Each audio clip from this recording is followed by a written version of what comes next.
We all agree in NATO that Russia is the long-term threat to NATO territory.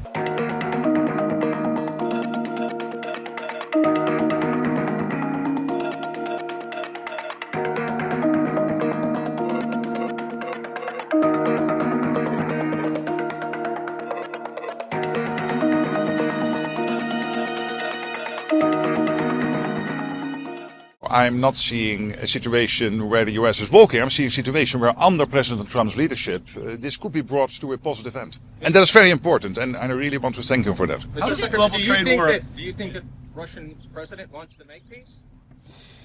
I don't know. I worked with him for 4 years between 2010 and 2014 when I was Prime Minister of the Netherlands, and I stopped trying to read his mind. You mean President Putin? Huh?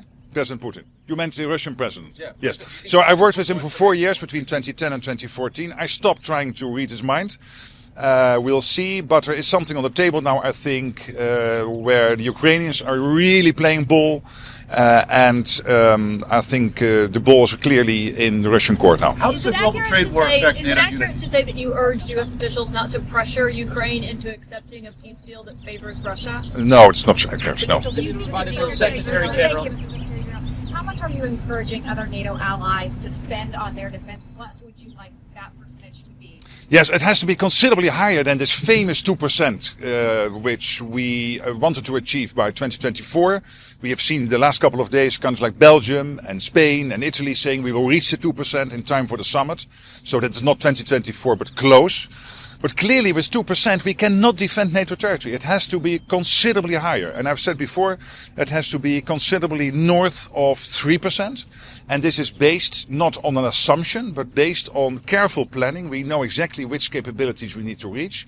We know the gaps there are to keep NATO territory safe. And the good thing is that by spending so much more on the Canadian-European side, we will equalize with what the US is paying on its defense. And that means that with Trump 45, what we have seen is now hundreds of billions, now in total 700 billion spent more on defense on aggregate.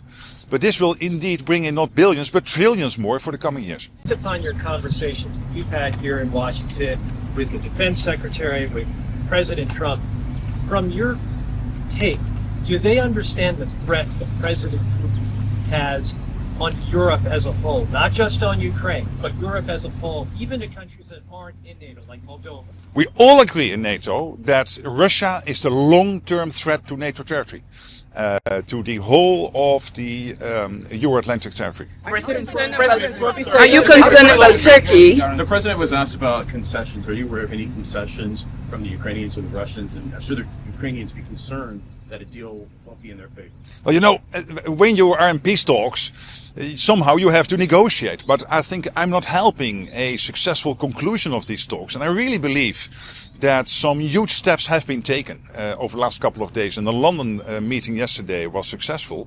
But I don't think it helps if I start to comment on itsy-bitsy bits of it. It doesn't work. So I'm not going to do that. Are you concerned about Turkey and Syria? What's your message to the president when it comes to Crimea in terms of Ukraine keeping that or not? What was your message to the president? Again, these talks are ongoing. It doesn't work, and it doesn't help if I'm going to comment on every aspect of talks and what might be on the table or not. So I don't want to do that. I think we're going.